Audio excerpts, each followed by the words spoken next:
Hello, everybody. This is Brian here. I'm going to be making a top 10 of my favorite things from life in 2018. I hope you guys are all having a happy holidays. This is pretty much just going to be a blog-esque style countdown of things from my own personal life. I obviously can't live as anybody else. I can't take over their shoes, so I won't pretend to. I have no facades. I'm pretty much just going to do my top 10 favorite things from my life in 2018. Feel free to respond with your own. I know YouTube took down the response feature quite a number of years ago, but post it in the comments, post it on Facebook, send it to me, whatever you want to do.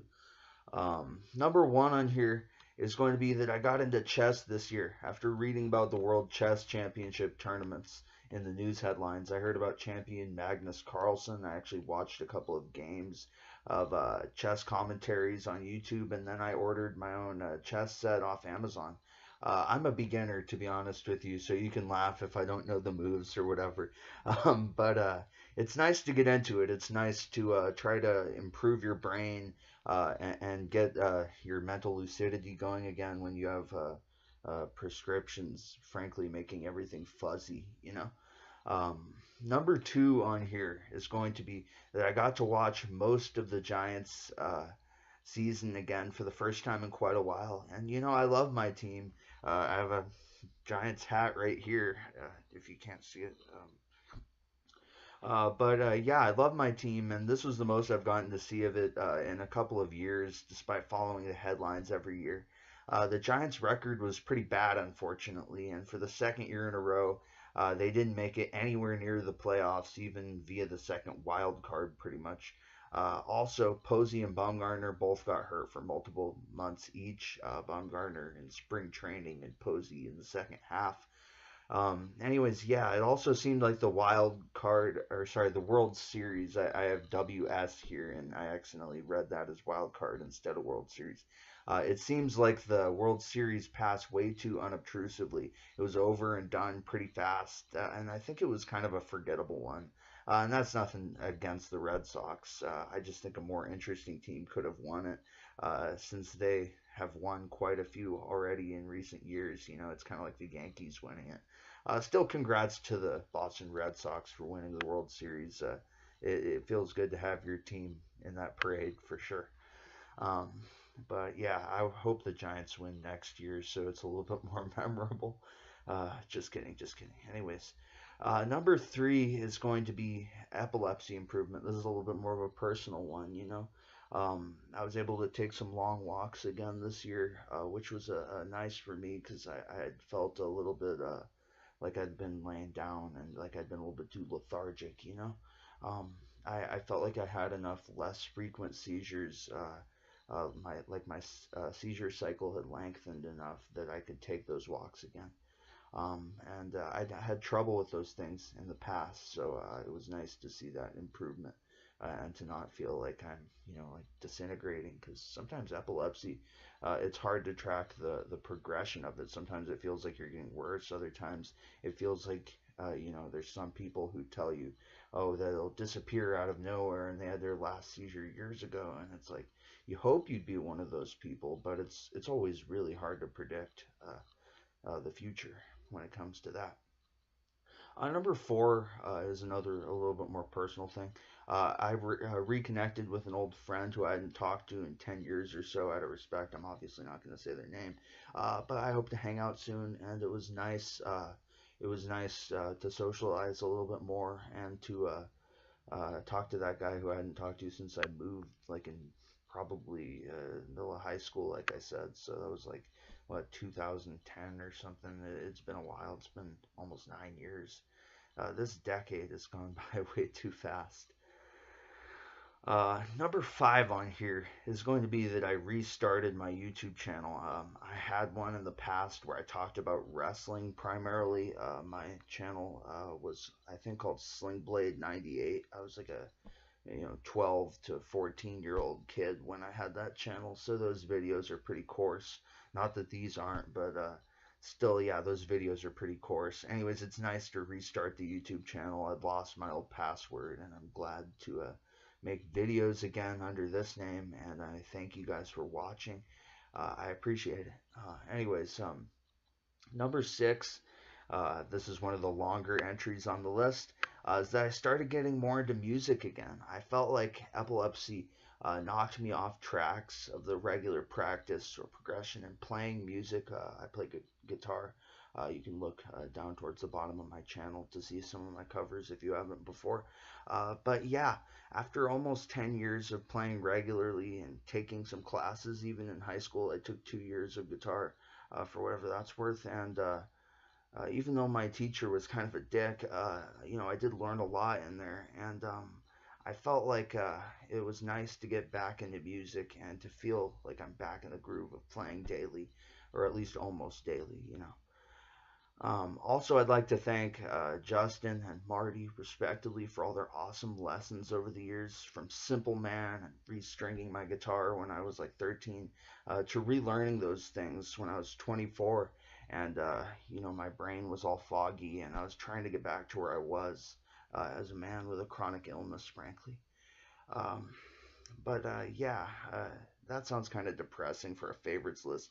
Let's continue on to the next part of number 6, which is that I found my possible new favorite musician, which is Erroll Garner this year. He's a jazz pianist, similar in the style to like Fats Waller or Art Tatum, but he's one of the most idiosyncratic and identifiable jazz pianists. I think even Pandora says that he's one of the most recognizable pianists stylistically. He plays kind of in that stride jazz style piano, but he often adds these lengthy improvisations, and sometimes you'll even see the other people in his band kind of throw their shoulders up like they don't know what to play, because he just goes out on a limb so much on his own, and it's really beautiful that he can just pull those things right out of nowhere in his head, and he couldn't even read music. So yeah. Another funny little fact about Erroll Garner is that he had to sit on a phone book to actually play piano because he was kind of short. But he was a brilliantly talented man, and I'm so happy that I found him. Also, I got a little farther into jazz than just him. Other than Garner, I found George Shearing, Lester Young, Billy Taylor. Billy Taylor was a jazz professor that apparently lived to be 89 years old, which means that, he lived what am I trying to say? Sorry, I'm having a little bit of jaw myoclonus in the morning here. He lived from before my grandma to pretty much after me, so it's pretty crazy. He outlived several generations of my family. Number 7 is a little bit more serious of a thing that I'd like to talk about. It's nothing controversial, nothing political, but I just wanted to talk a little bit about health. I've made a couple of blogs, making advice videos for people who've had seizures, but I just wanted to talk about something more emotionally, which is acceptance.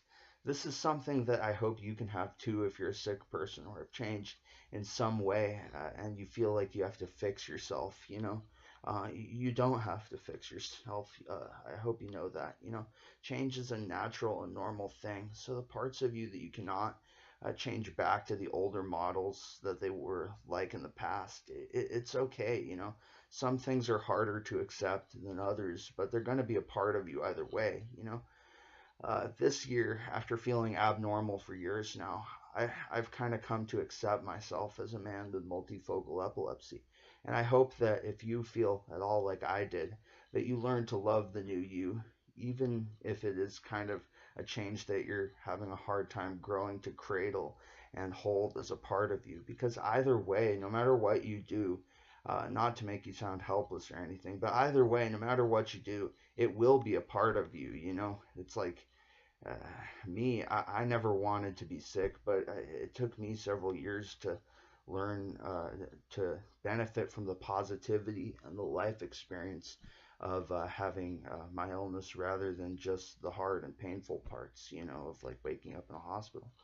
Also, I want you to know that you're enough on your own, and you don't need another person or relationship to complete you. You are complete. Please know that. And if I can tell you one thing from waking up in ERs or losing relationships with immature people who weren't ready to deal with seizures or my sickness in general. If I can tell you one thing from all of that life experience in my modest amount of years, it's that you aren't halfway finished. So please, please, please don't fall into the pit toilet that is codependency when you're done and when you're complete as a human being, you know? Learn to love and accept whatever you've grown to become, you know? And that isn't meant as an insult. It's not to say that you've regressed or that any pain you might have felt isn't relevant. But I want you to know that love will bandage those wounds more than self-denigration, and that your humanity never came from something like that. You know, like if you walked into a room where someone had cancer or something like that, you know, frankly, you wouldn't say that they were any less human. So if you have any other health issue like I do, I want you to remember that your humanity comes from who you are on the inside as a person. Anyways, uh, lost my place on here. Sorry, my script is a little bit old school. This is like a 2005 YouTube video here with like Notepad and shit as my script. Anyways, yeah. So where am I? Sorry, I lost my spot. Um, here, here we are. Okay. Number 8 is to focus on having fun. And I don't mean in like a party boy, frat house, irresponsible kind of way. Think like a chess player. Think what you're lining yourself up for. But other than those kind of common sense level disclaimers, I really mean it. Focus on having fun rather than fulfilling the superficial demands and desires of other people and jobs that they might have of you. Would you rather be a happy poor man or an overworked and kind of old miserable wretch? You know, I guess that's something everybody has to decide for themselves, frankly. I always think of comedian Bill Burr's words on a similar topic, which is plastic surgery. He said, would you rather be a 52-year-old person or a 28-year-old lizard? And he was talking about all those people that had kind of, you know, carved themselves up out of self-consciousness. Anyways, this is a different circumstance, but the meaning is pretty much the same. An authentic inner self is better than a plastic smile kind of facade, you know? The only thing I'd say is to look out for circumstance you may have missed from across the board. Don't get yourself into any kind of trouble. But other than that, focus on having fun. That's really the important part, you know? I mean, you, yourself, and your health and your body and your emotions are going to be there longer than any job or paycheck. Trust me. And most relationships, unless you really found the special one, I guess. Number 9 on here is going to be that nature has no clocks or calendars. We're the only species that has all these times and schedules, and we pretty much, you know, schedule ourselves to an early grave practically.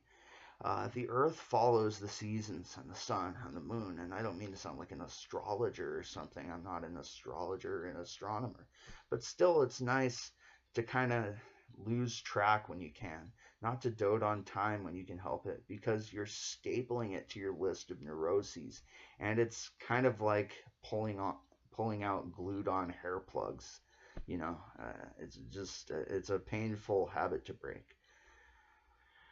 Number 10 on here, if you have an inverted sleep schedule, this is just kind of an additional tip to the sick like me. If you have an inverted sleep schedule for any reason, here's a tip. Run with it, actually. That's the tip that I have. That's what I did. Run with it, you know? Go to bed early if you're having insomnia and you can't sleep during the middle of the night. I have to make it from like 8:30 p.m. to 3:30 a.m., you know. So, pretty much because my Randy Savage danger zone is that early morning period from like 5 to 6 a.m., which is actually like the time it is right now practically. Anyways, take daytime naps if you can. I've grown to almost be nocturnal practically. It's something that you can actually work with if your prescriptions or if whatever you have, if you have something. If you have any prescriptions that have side effects that are causing an inverted sleep schedule, this is probably what I recommend, is to just go with it, because it's kind of hard to reverse your sleep schedule back to normal, you know. But if you have a particular hour of the night that is troublesome, then I would say wake up or avoid it. Take a daytime nap if you can. I know not everybody can if they have like a job or if they have kids, but um, this is really what I would recommend. If you have the space and the freedom to actually in your schedule to actually do this, I would run with the inverted sleep schedule, because it's hard to reverse otherwise. So thank you for watching. This is just my own personal top 10 for I guess for the year 2018. Sorry if it was a little coarse in certain places. I guess that's kind of how a year ends up being in retrospect. Anyways, you know, it has its moments, it has its hard parts. But yeah, I hope you all have a great holidays. And as we progress towards New Year's, I'll probably make a video on that too. So I love you guys. I'm out.